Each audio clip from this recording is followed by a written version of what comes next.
January 27th, 756. At 8 p.m., Johannes Chrysostomus Wolfgangus Theophilus Mozart is born.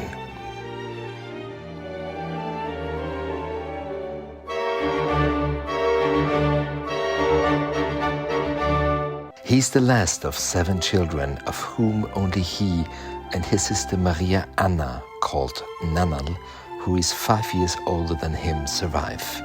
She will live almost 40 years longer. Just a few weeks before, his father published the famous book, The Art of Violin Playing, which still stands as standard work in the field of violin education. Young Mozart grows up listening to birds chirping and his father and sister making music. In his mind, melodies blend together and new compositions emerge even back then. From the moment Mozart can stand and walk, he stands in front of the piano, attempting to reach the keys with his hands.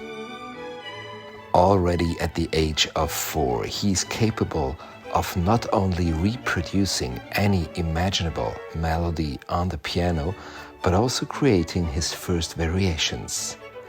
He can play sheet music at first sight, meaning he can play it flawlessly directly from the sheet. His father realizes that he also has a perfect pitch.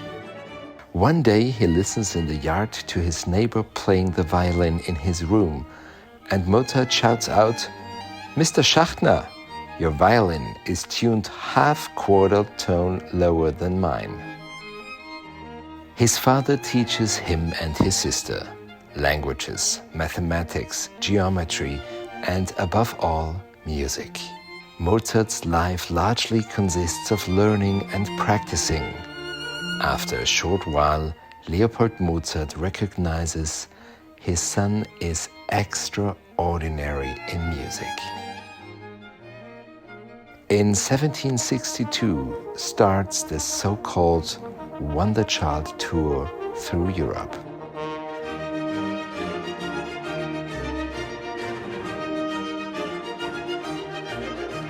Leopold Mozart wants the whole world to get to know his amazing child, Wolfgang Amadé, and his equally talented piano-playing sister, Nannal.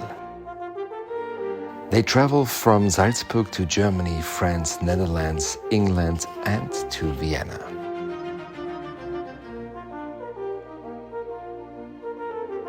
Playing concerts in sold-out halls. Nobody plays faster and more exactly than him. Mozart accompanies singing off the cuff, plays the piano blindfold, composes scores in his mind, and writes them on music sheets immediately. He's funny, casual, and lively. They also give concerts at the most important royal houses. In Vienna, Mozart jumps on the lap of the Emperor Maria Theresia.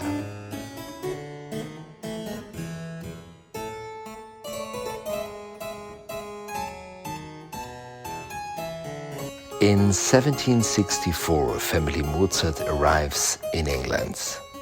Wolfgang and Nannal play a concert for King George III and Queen Charlotte, who are very impressed by their show. Wolfgang also accompanies the singing queen. From this moment on, they call the tour the Wonder Children. Wolfgang gets to know Johann Christian Bach, who is the son of the famous composer Johann Sebastian Bach and a so-called master of music in England. And he gets, after his father, a kind of second teacher and close friend of Mozart. During all the horse carriage rides, Mozart sees the nature and listens to the birds singing. In his head, hundreds of compositions arise.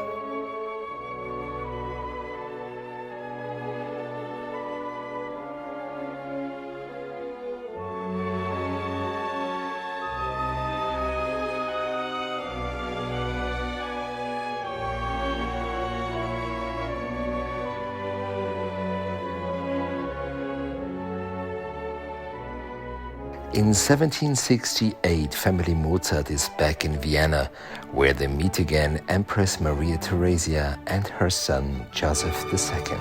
They ask Wolfgang to compose a so-called weird opera, which should have premiere at the Viennese Burgtheater. But many of the composers living in Vienna rebel against the 12-year-old boy from Salzburg to perform an opera at the #1 theater in Vienna.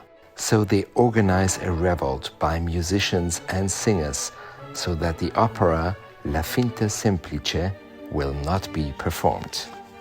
After 1 year, family Mozart arrives back in Salzburg, and Wolfgang, who is only 13 years old, gets a job offer as concertmaster at the court chapel of Salzburg. Leopold Mozart writes a directory of all the compositions so far. Only 1 month later, on the 14th of December 1769, Mozart already asks for a holiday to go back on tour with his father. This time, only Leopold and Wolfgang Mozart start traveling, with the destination Italy. Mozart plays concerts in Verona, Milano, Bologna, and Florence. They are meeting noble people.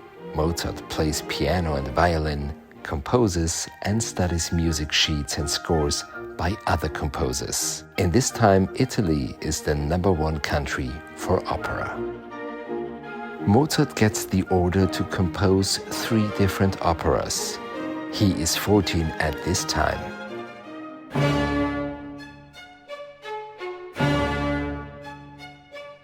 December 26, 1770. Premiere at the Teatro Regio Ducale, Mitridate Re di Ponto by Wolfgang Amadé Mozart is written only within 5 months. The performance is a big success. The 14-year-old boy conducts. It is shown for 23 times.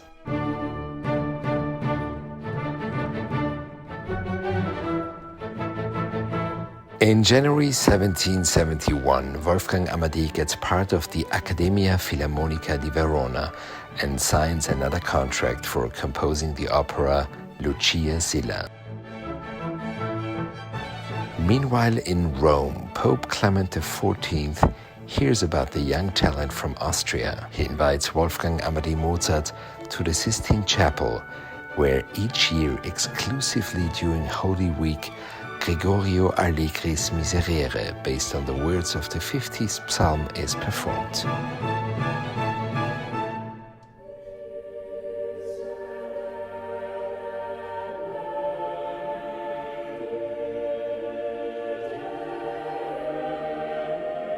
The reputation of this composition is so magnificent that the Pope guards it like a sacred treasure. Copying it is forbidden under penalty of excommunication. Young Mozart listens to the piece, absorbing its secret. After hearing it just once, he transcribes it from memory. In a letter, Father Leopold writes to his wife, "However, we already have it. Wolfgang has already written it down, and we will bring it home with us."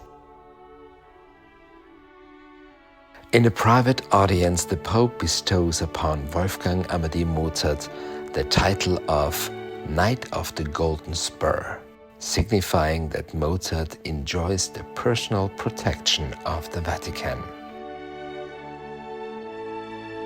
In this period, Mozart and his father do 3 other journeys to Italy, playing concerts and music shows.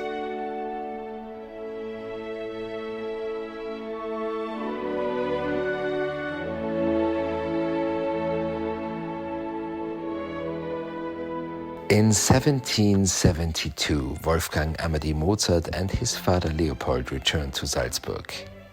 Many significant compositions are created during this period, mostly directly in Mozart's mind. He then transcribes the finished pieces onto the score, mostly without any errors or corrections.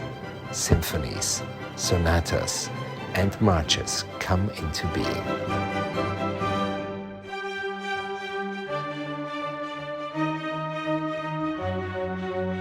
He secures a permanent position under the Archbishop of Salzburg, Hieronymus von Colloredo, an ambitious, stern and morally strict man who possesses little interest in music and often treats Mozart very rude.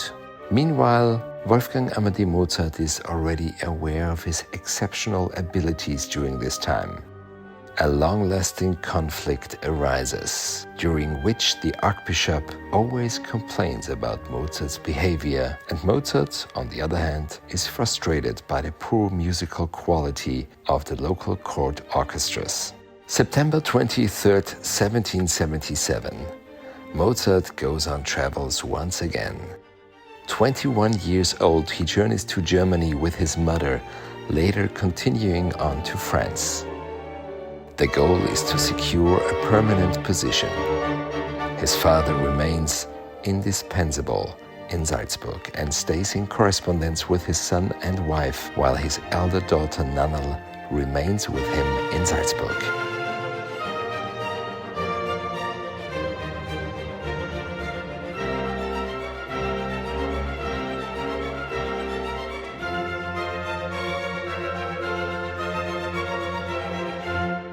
Unfortunately, Wolfgang forgets all of his diplomas, awards, and letters of recommendation in Salzburg, which does not make his applications any easier.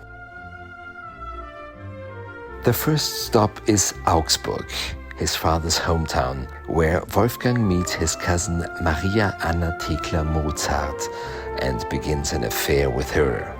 As a result, he sends 9 funny, cheeky, and quite vulgar letters to his Besle, known as the Besle letter.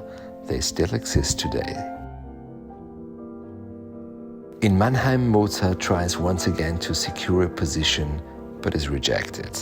He gets to know a family that will have a significant impact on his future life, the so-called Weber family. The father is a well-known bohemian in the city and is commissioned by Mozart to copy his compositions.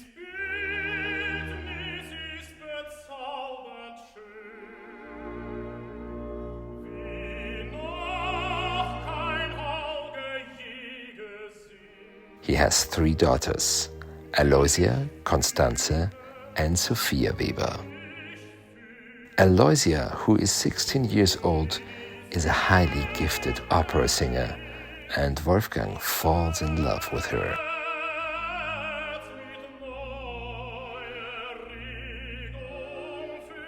She's very beautiful, and Mozart wants to go to Italy with her.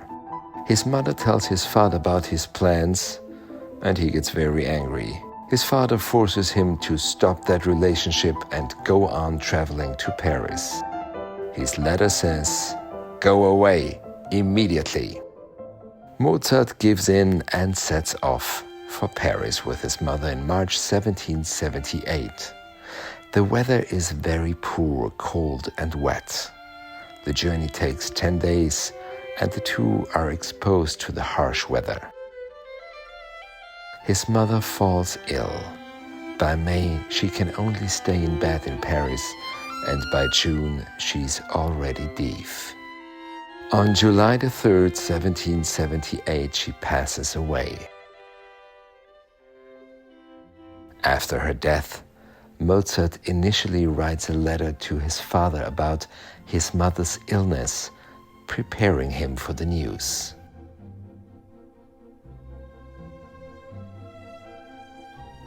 A few days later, he sends him the message of her passing.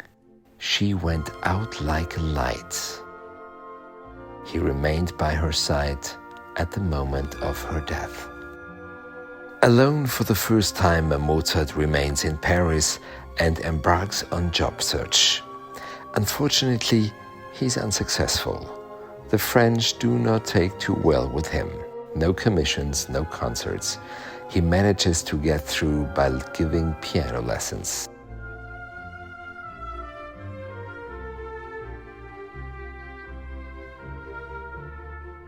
In France, he encounters only arrogance and rejection. Under the pressure from his father, he returns to Salzburg, not without making a several-week-long stop at his baseless place. On January 15, 1777, Mozart returns to Salzburg.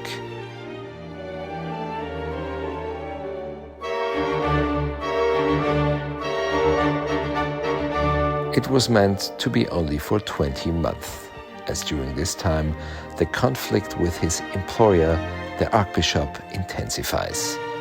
Additionally, his relationship with his father becomes more challenging.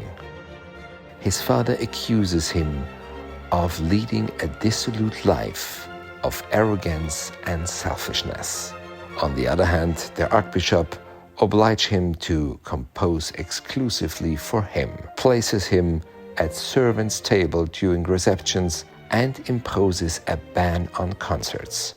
When Mozart submits his resignation, the Archbishop initially refuses to accept it. However, when Mozart insists, he is ultimately thrown out the door with a kick.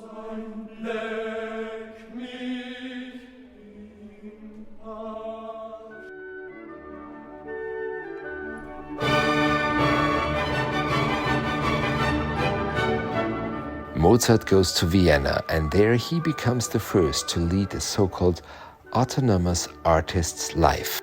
He chooses to be entirely without employment, becoming the first European artist who make a living only from his art.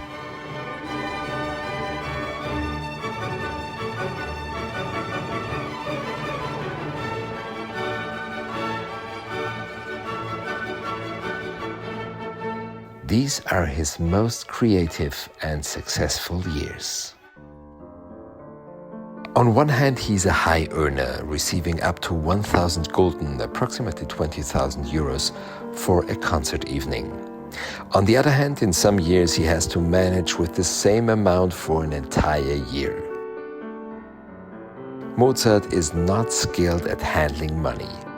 He lives extravagantly, indulges in luxuries like owning 6 horses, having stuff, purchasing a billiard table on which he composed many works, and lending money to almost anyone he finds even slightly sympathetic.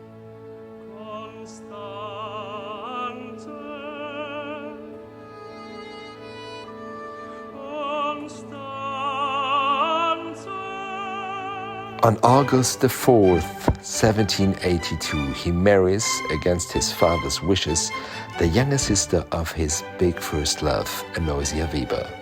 He marries Constanze Weber, the middle daughter, with whom he shares deep love, similar interests, and life perspectives until his death. With his wife Constanze, he has 6 children, of whom only 2 sons survive.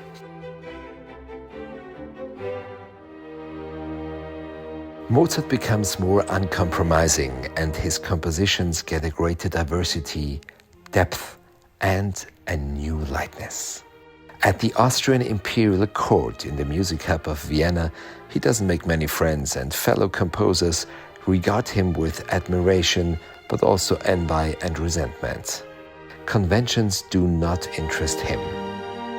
Only Joseph Haydn, a great composer, remains a loving friend to him, even beyond his death. For instance, it was forbidden to show ballet performances at Austria's theaters. As a conductor, he stops the music when the wedding dance scene occurs in his grand opera Le Nozze di Figaro, and has the singers to dance in silence.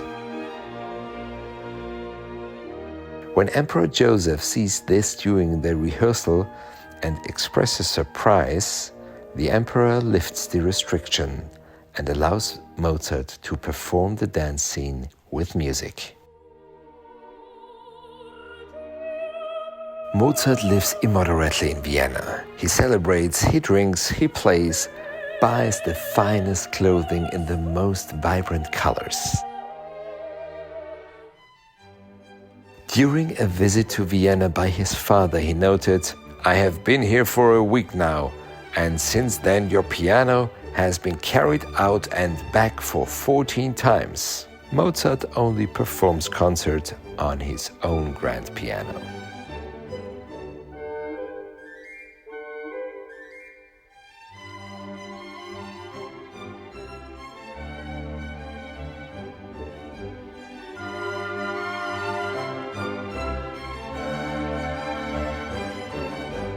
Music is the autonomous expression of the soul.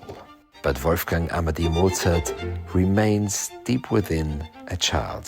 He lives and composes at high speed. This sometimes overwhelms his audience. Emperor Joseph II once said to him, "Very nice, but too many notes, dear Mozart." His response, "Just as many notes as necessary."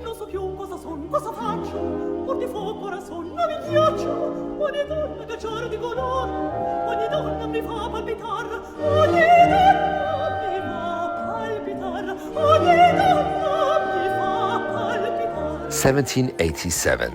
His grand opera Le Nozze di Figaro criticizes the privileges of the aristocracy and elevates the status of servants through the immortality of the count.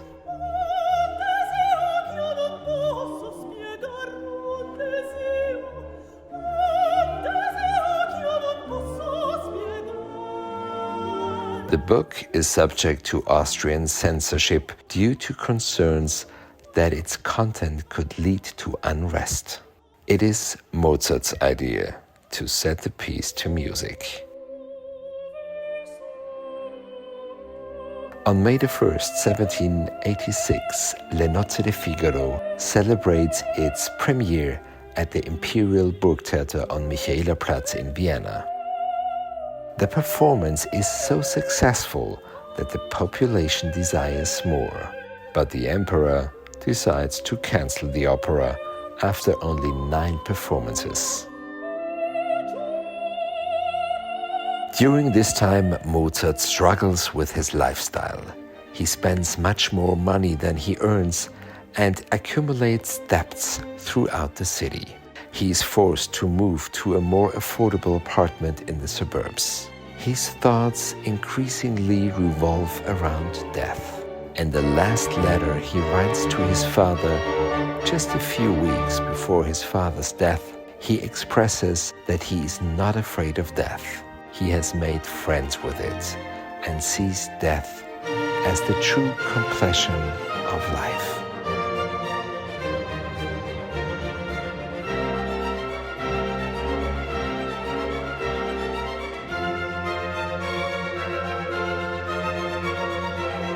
This perspective is also reflected in his religious works, the Masses and the Requiem, in which death always carries something sublime, grand, and profound within it. Le Nozze di Figaro celebrates a magnificent success half a year after the death of Leopold Mozart in Prague, where Mozart invites his wife and all his friends and his dog to come to. Prague, the entire city hums the melodies of Figaro, writes Mozart.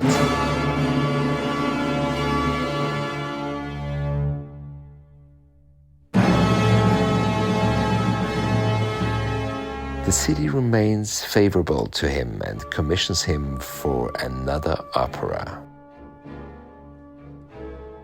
Up to this day, it is called the opera of all operas. Don Giovanni. Endless cheers and jubilation.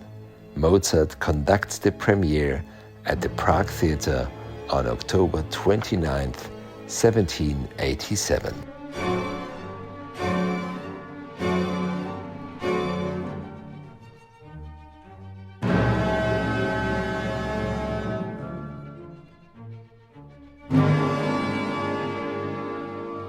In 1791, back in Vienna, his situation hardly improves.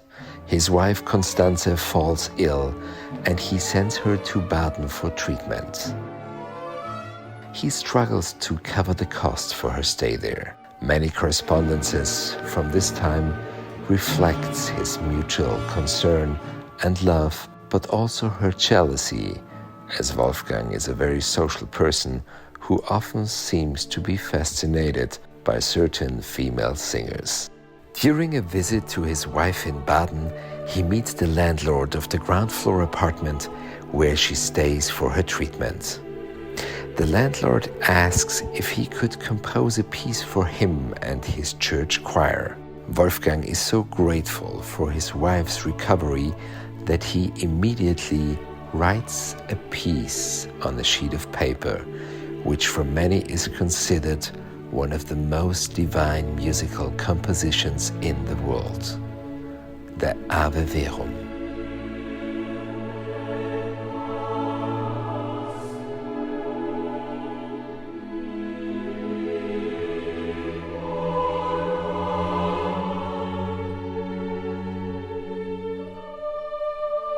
In 1791, an unknown person commissions to him to compose a funeral mass, a requiem.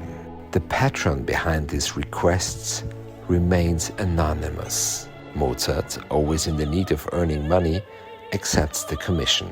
Additionally, he composes a light-hearted play for his friend Emanuel Schikaneder, who operates a theater in the Vienna suburbs. This work would go on to become one of the most frequently staged and successful operas in the world to this day, The Magic Flute.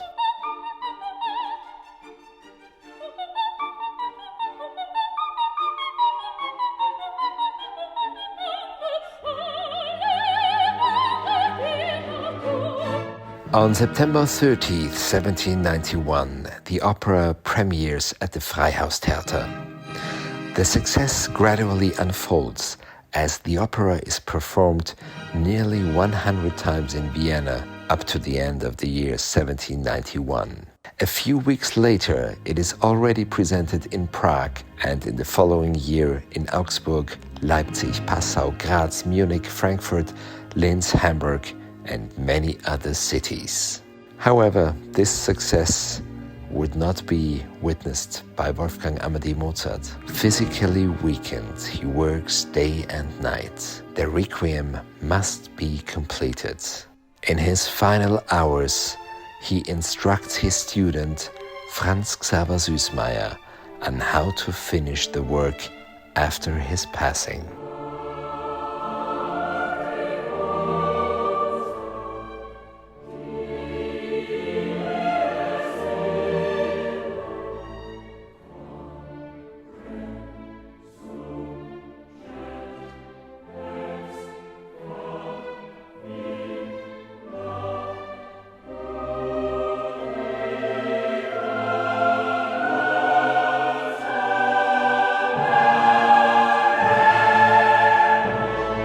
On December the 5th, 1791, at 1 a.m. in the morning, Wolfgang Amadé Mozart, the greatest musical genius of all time, passes away at Traunsteingasse 8 in the first district of Vienna.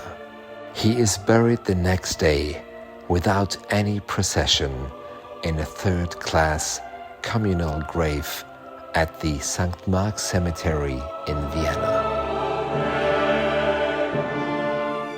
He left the world with over 700 unique compositions, with half of them written in the first 22 years of his life. His music will continue to live on for eternity.